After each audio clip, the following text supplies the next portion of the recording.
Hello दोस्तों, इस video में आपका स्वागत है। इस चैप्टर का नाम है मुद्रण संस्कृति और आधुनिक दुनिया। ठीक है, अब ये चैप्टर हम लोग पढ़ेंगे क्या? कहानी हमको नहीं पढ़ना है। जो चैप्टर के साइड में जो बॉक्स में रहता है उस बॉक्स को पढ़ेंगे, क्योंकि यहाँ से अक्सर प्रश्न पूछ लिया जाता है और हम जवाब नहीं दे पाते हैं। ठीक है, चलिए ध्यान से देखते हैं वीडियो को। आपको समझ आएगा तो लाइक कीजिएगा और शेयर कीजिएगा। आप ये फोटो देख रहे होंगे, ये कब का है? ये बोल रहा है 1295। ठीक है, यानी बोल रहा है प्रिंट के आने से पहले पुस्तक निर्माण अखलाक नसीरी। ठीक है, अखलाक नसीरी बोल रहा है कब? 1295 से पहले। भारत एक शाही वर्कशॉप। भारत में छपाई आने से काफी पहले यहाँ पर पाठ को पहले बोलकर लिखाया जा रहा है, फिर तस्वीर बनाई जा रही है। पुस्तक निर्माण में सुलेखन और चित्रकारी का बहुत ही महत्व था। छापे खाने के आने से बाद इन कलाओं का क्या हुआ है सोचने लायक है। यानी यह बोल रहा है कि 1295 से पहले जब भारत में छापे खाने का आविष्कार नहीं हुआ था तो यहाँ बोलकर लिखाया जाता था, और इसमें सुलेखन मतलब सुंदर सुंदर अक्षरों में लिखा जाता था, और चित्रकार का बहुत ज्यादा महत्व इसमें था। देखिए, अब फोटो देख रहे होंगे। आगे बढ़ते हैं। अब देखो, बोल रहा है कि खुस्न विसी क्या होता है? इसका मतलब होता है सुलेखन। सुलेखन मतलब होता है कि सुंदर सुंदर अक्षरों में लिखना और साइड में कैलीग्राफी करना, इसी को बोला जाता है।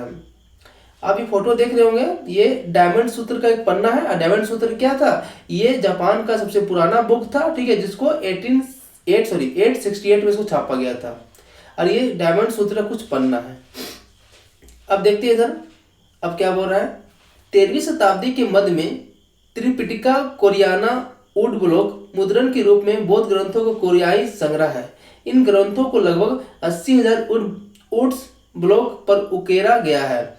इन्हें 2007 में UNESCO memory of the world register में अंकित किया गया। यानी बोल रहा है कि 13वीं शताब्दी में त्रिपिटिका कोरियन वुड ब्लॉक है। ठीक है, जो 80,000 वुड ब्लॉक में उकेरा गया, उसमें लिखा गया है। ठीक है, और लगभग 2007 में क्या बोल रहा है कि यूनेस्को के द्वारा इसे क्या मिला? Memory of the world register किया गया। तो याद रखिएगा, ये हमारी इंपॉर्टेंस है कि 2007 में क्या यूनेस्को के द्वारा इसको बोला गया memory of the world register अंकित किया गया। किसको? आपका जो त्रिपिटिका कोरियन वुड ब्लॉक है। कितना है वो? 80,000 वुड ब्लॉक है। चलिए देखिए, क्या फोटो दिखा जा रहा है, जापान का है। बोल रहा है कि किताब गावा उतामारो। ठीक है, 1753 में एदो में पैदा हुए उतामारो ने उकेया तैरती दुनिया की चित्र में नाम के एक नई चित्र कला शैली में अहम योगदान दिया। याद रखिएगा, एदो क्या है? जापान की राजधानी का नाम है, जिनमें आम शहरी जीवन का चित्रण किया गया। इन्हीं छपी प्रतियां यूरोप और अमेरिका पहुंची और माने मोने और वान गॉग जैसे चित्रकारों को प्रभावित किया। सुतावा जुजो बुरो जैसे प्रकाशकों ने विषय चुनकर कलाकारों से उन पर चित्र बनाने का करार किया जाता है। फिर चित्रकार विषय की रूपरेखा बनाते थे। इसके बाद हुनरमंद वुड ब्लॉक शिल्पी चित्रकार द्वारा बनाई गई रूपरेखा को तख्ती पर चिपकाकर उसकी आकृति को उकेर लेते थे। इस प्रक्रिया को मूल आरेख तो गायब हो जाता था, पर उनकी छपी नकल बच जाती थी। ठीक है, देख लीजिए ये फोटो क्या है कि किताब गावा उतामारो की एक उकई रचना। ठीक है, देखिए फोटो दिखा रहा है, सुबह का नजारा, रचिता सुनमन कुबो, 18वीं सदी के अंत में। अब बोला वेलम क्या होता है? वेलम अक्सर बोला जाता है चरम पत्र या जानवरों के चमड़े बने की लेखन सतह। यानी जो अमीर लोग होते थे वे लोग क्या करते थे? वेलम का प्रयोग करते थे, मतलब किसी जानवर के चमड़ा में लिखते थे।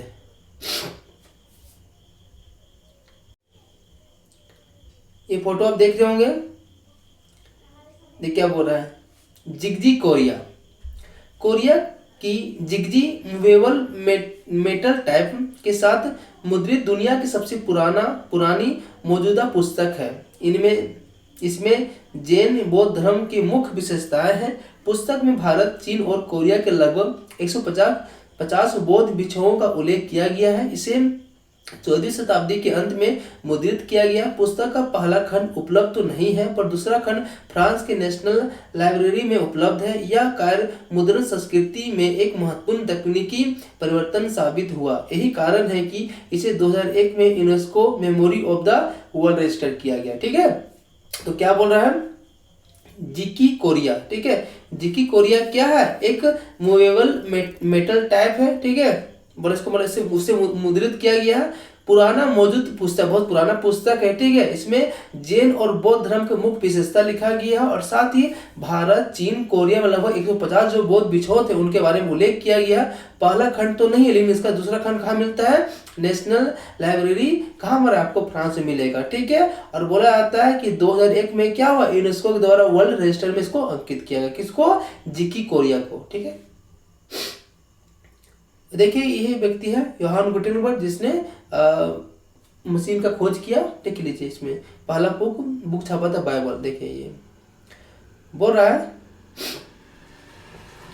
गुटेनबर्ग प्रिंटिंग प्रेस, स्क्रू से लगाकर लंबा हैंडल देखें, इसकी मदद से स्क्रू घुमाकर प्लाटेन को गीले कागज पर दबा दिया जाता था। गुटेनबर्ग ने रोमन वर्णमाला के तमाम 26 अक्षरों के लिए टैब बनाए, जुगत लगाई, इन्हें उधर उधर मूव कराकर या घुमाकर शब्द बनाए जा सके, लिहाजा इसे मूवेबल टैप प्रिंटिंग मशीन नाम से जाना गया। और यही अगले 300 सालों तक छपाई की बुनियादी तकनीक रही। हर छपाई के लिए तख्ती पर खास आकार करने को पुरानी तकनीक की तुलना में अब किताबों को इस तरह छापना निहायत तेज हो गया। गुटेनबर्ग प्रेस 1 घंटे में 250 पन्ना छापती थी, ठीक है। देखिए क्या बोल रहा है, प्लेटन क्या होता है? लेटर प्रेस छपाई में प्लेटन का एक बोर्ड होता है जिसे कागज के पीछे दबाकर टैप की छाप दी जाती थी।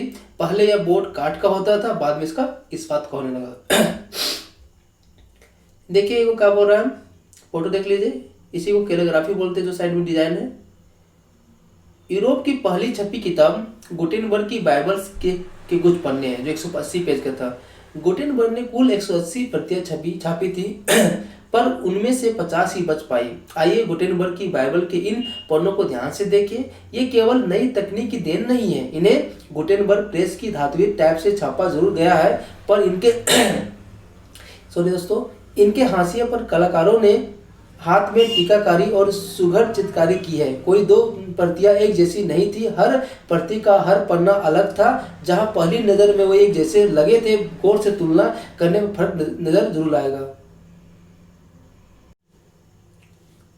क्योंकि किसी की और के पास उसकी हूबहू नकल नहीं थी। आप इबादत में देखेंगे कि कई जगहों पर अक्षरों के अंदर रंग भरे गए हैं। इसे 2 फायदे थे, पन्ना रंगीन हो जाता था, साथ ही सारे पवित्र शब्द ज्यादा दर्शनीय और महत्वपूर्ण बन जाते हैं। लेकिन हर पन्ने का रंग हाथ से भरे जाते हैं। गुटेनबर्ग ने इबादत या पाठ को काले में छापा और बाद में रंग भर जाने से जगह छोड़ दी। मतलब जो गुटेनबर्ग था 180 पेज का बाइबल छापा था, ठीक है, लगभग इसका 50 पन्ना ही बच गया है। और इसका हर पन्ना एक दूसरे से अलग था, और हर पन्ना में उसने खुद ही अलग अक्षरों से उसको, अलग रंगों से उसको भरा था।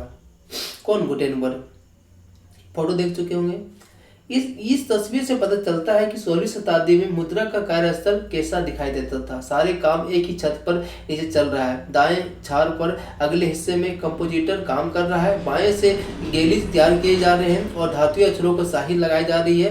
पृष्ठभूमि में प्रिंटर्स प्रेस पेज कस रहे हैं और उन्हीं के पास प्रूफ रीडर काम जुटे हैं। फिलहाल बिल्कुल अगले भाग में तैयार माल पड़ा है। ये 2 पृष्ठ वाले छपे हुए पन्ने जिनकी बाइंडिंग होनी है। देखिए ये फोटो देखते होंगे आप। अब बोल रहा है कि कंपोजिटर क्या होता है? छपाई के लिए इबारत कंपोज करने वाला व्यक्ति, ठीक है। गेली क्या होता है? धातुई फ्रेम जिसमें टैब बिछाकर इबारत बनाई जाती थी। अब बोल रहा है कि गाथा गीत, ठीक है, बोल रहा है लोकगीत या ऐतिहासिक आख्यान जिसे गाया या सुनाया जाता था। शराब घर, वह जगह जहां लोग शराब पीने, खाने, दोस्तों से मिलने और बात विचार करने जाते थे, ठीक है।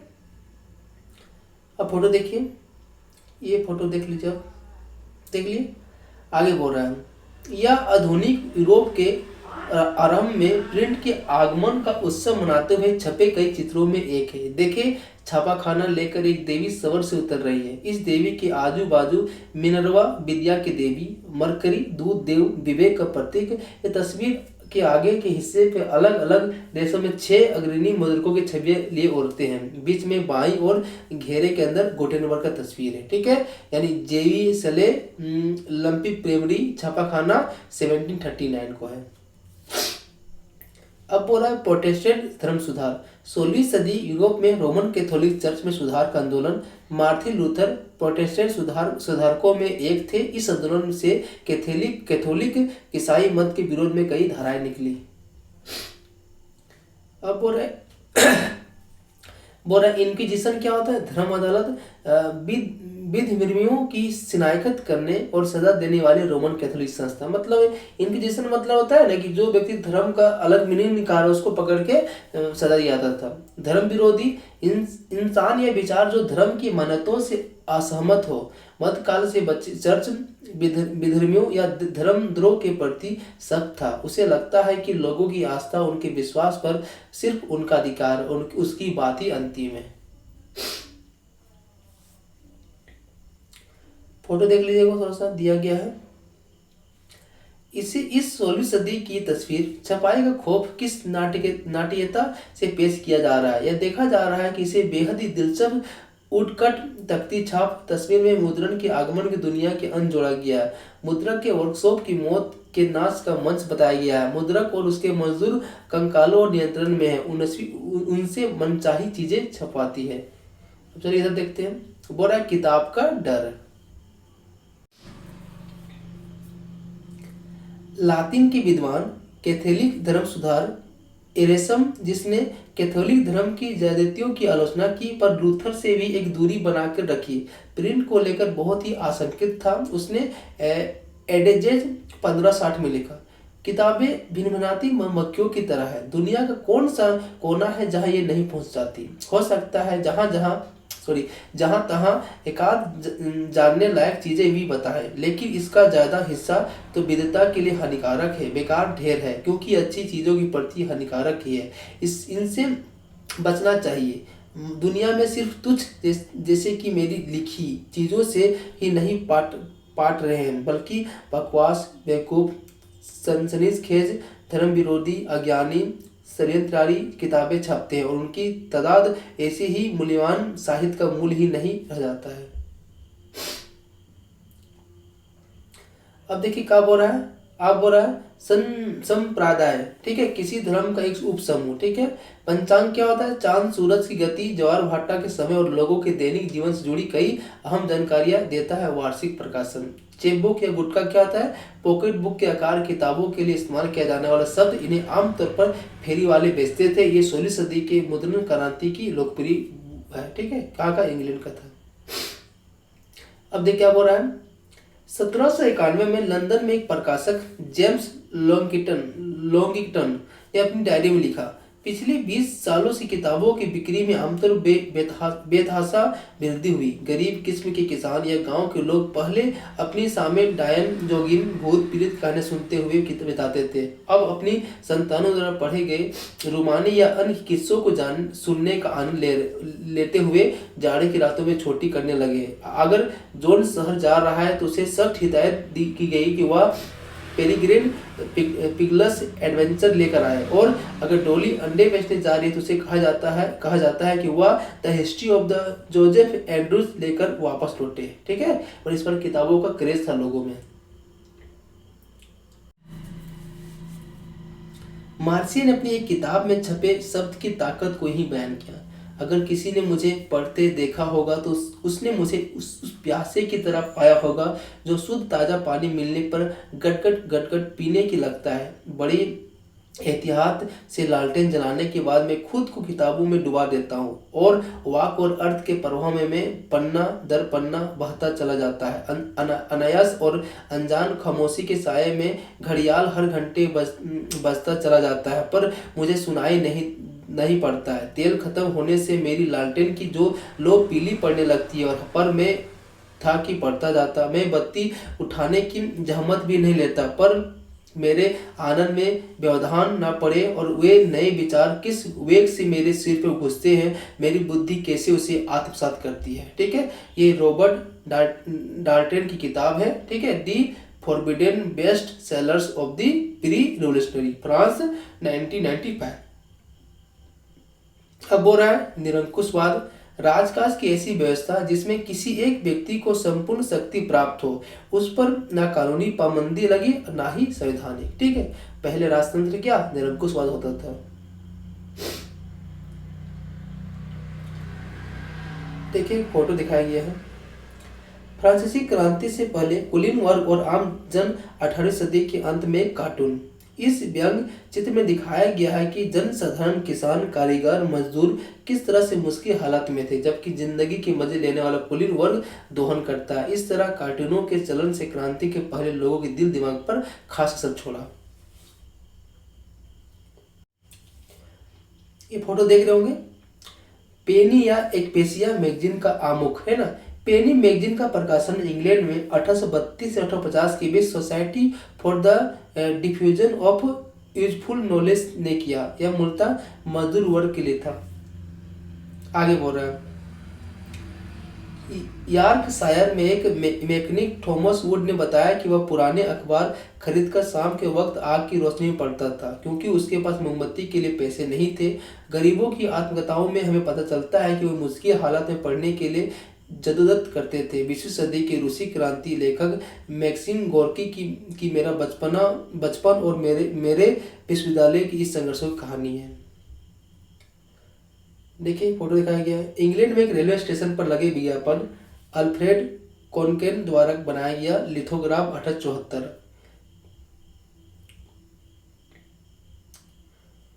देखिए बोल रहा है, जयदेव गीत गोविंद के कुछ पन्ने 18वीं सदी में। ठीक है, ये एकेडमिक शैली में हाथ से लिखी गई पांडुलिपि। अब हाथ से लिखी क्या होता है, जो मतलब हाथ से लिखा जाता है, ठीक है, जिसको हम लोग मैन्युस्क्रिप्ट बोलते हैं। देखिए हाफिज के दीवान के कुछ पन्ने 1824। 14वीं सदी के शायर हाफिज की संपूर्ण शायरी दीवान में संकलित है। पेज पर खुशनवीसी, नक्काशी और डिजाइन लिखे। लेटर प्रेस के आने के बाद इस तरह पांडुलिपि अमीरों के लिए बनाई जाती थी। ठीक है, ये पेज क्या अमीरों के लिए, क्योंकि बहुत सारा मेहनत पर लगता था इसमें। देखिए कुछ रिंगबद्ध कुछ पन्ने हैं। प्रिंट के आगमन के काफी बाद हस्तलिखित पांडुलिपियां प्रकाशित की जाती रही, या पांडुलिपि मलयालम भाषा में 18वीं सदी में बनाई गई है। विलियम बोल्ट नामक व्यक्ति को 1768 में इस तरह की सूचना कलकत्ता के सार्वजनिक इमारत में टांगने की जरूरत महसूस हुई। जनसाधारण के लिए मैं मिस्टर बोल्ट्स पब्लिक को बताने के लिए इस तरीके का सहारा ले रहा हूँ, क्योंकि शहर में छापे खाने की घोर कमी से नुकसान होता है। इसलिए वे उस व्यक्ति का हर संभव उत्साहवर्धन करेंगे जो छपाई में माहिर हो। पर जल्द ही बोल्ट्स महोदय इंग्लैंड चलेंगे और यह वादा हवा में लटका गया। उल्मा क्या होता है, इस्लामी कानून और शरिया के विद्वान।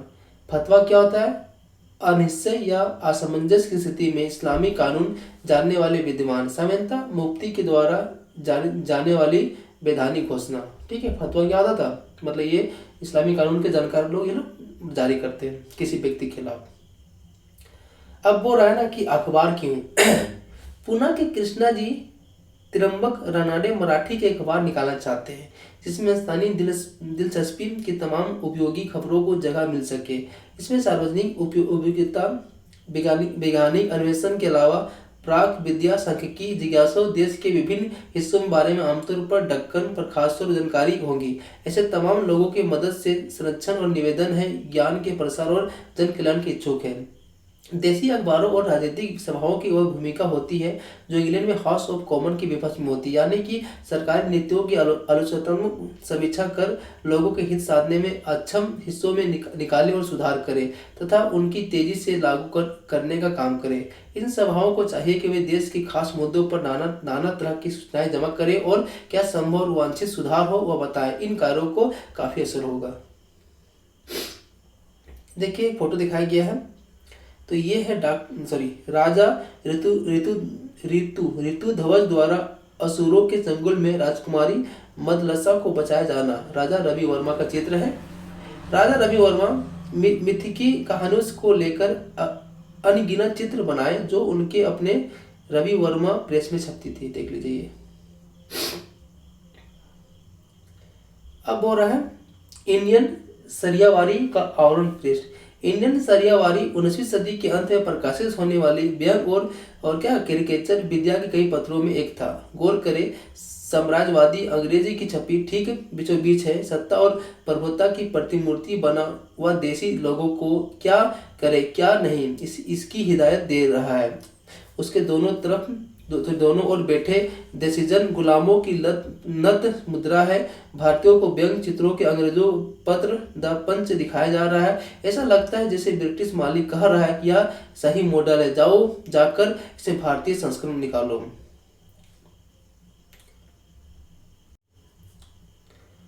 अब हो रहा है जानी मानी शिक्षाविद और लेखिका बेगम रोकिया शेखावत हुसैन 1926 में बंग महिला शिक्षा सम्मेलन को संबोधित करते हुए धर्म के नाम पर महिलाओं को पढ़ने से रोकने के लिए पुरुषों की निंदा की। नारी शिक्षा के विरोधी कहते हैं इससे महिलाएं उदंत हो जाएंगे। छी, ये खुद को मुसलमान बताते हैं और इस्लाम द्वारा औरतों को बराबरी की तालीम का हक देने से बुनियादी असूल को खिलाफ जाते हैं। अगर पुरुष पढ़ लिख कर नहीं भटकते तो महिलाएं क्यों बिगड़ जाएगी भला। देखिए फोटो दिखाया गया है, घोर कली प्रलय काल।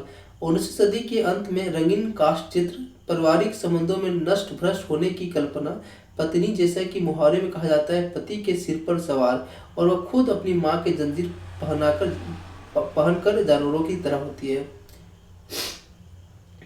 देखिए बोल रहा है एक भारतीय दंपति सफेद शाही कास्ट चित्र। इसमें कलाकार का यह डर उजागर होता है कि पश्चिमी हमलों से पारिवारिक व्यवस्था उलट पुलट गई है। मर्द बीना बजा रहा है और औरत हुक्का खींच रहा है।